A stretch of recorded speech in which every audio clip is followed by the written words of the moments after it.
ভাইরে ভাই, 2 দিনের টেস্ট ম্যাচ, সেটাও কি হারা সম্ভব? অবশ্যই সম্ভব, যদি দলটা হয় বাংলাদেশ। 5 দিনের টেস্ট 2 দিনে নেমে এসেছে, সেই টেস্টটাও ড্র করতে পারেনি বাংলাদেশ।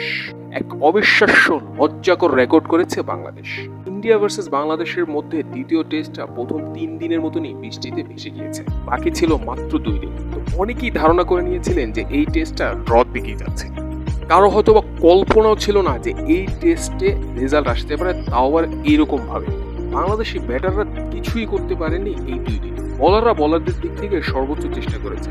এই ব্যাটিং পিচে ইন্ডিয়ান ব্যাটাররা যেখানে টি-20 ব্যাটিং করেছে, বাংলাদেশের দ্বারা টেস্ট ব্যাটিং তো দূরের কথা, কোনো ব্যাটিংই হয়নি। ইন্ডিয়ান ব্যাটাররা নামলে ছক্কার পর ছক্কা মারছেন, আর বাংলাদেশি ব্যাটাররা স্ট্রোক খেলতে গেলে রিভার্স সুইপ এগুলো করে আউট হচ্ছেন। ইন্ডিয়ারা যেই ফাঁদ পাচ্ছেন সেই ফাঁদেই তারা পা দিয়ে চলে যাচ্ছেন। এখন সবচেয়ে বড় প্রশ্ন উঠছে বাংলাদেশি ব্যাটারদের নিয়ে, যে বাংলাদেশি ব্যাটাররা কি শট খেলতে পারে। যখনই কোনো শট খেলতে চান বা যখনই তাড়াতাড়ি রান বের করতে চান, তখন বাংলাদেশের কমন কয়েকটা শট থাকে। সেগুলোর মধ্যে একটা হচ্ছে ক্রস বেটে টানা, একটা হচ্ছে সুইপ, একটা হচ্ছে স্লক সুইপ, একটা হচ্ছে রিভার্স সুইপ। বাস এই শটগুলো দিয়েই তাড়াতাড়ি রান উঠানোর চেষ্টা করে বাংলাদেশি ব্যাটাররা। আর কোনো শট বাংলাদেশি ব্যাটারদের ডিকশনারিতে নেই।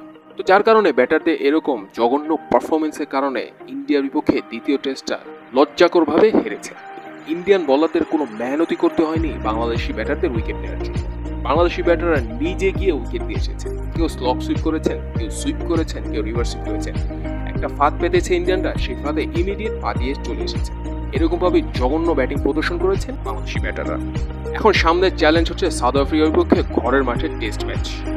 সাউথ আফ্রিকার বিপক্ষে ঘরের মাঠে বাংলাদেশ কি করে, এটা এখন সবচেয়ে বড় চিন্তাকর বিষয়। বিশেষ করে চিন্তার কারণ হলো ব্যাটসম্যানরা।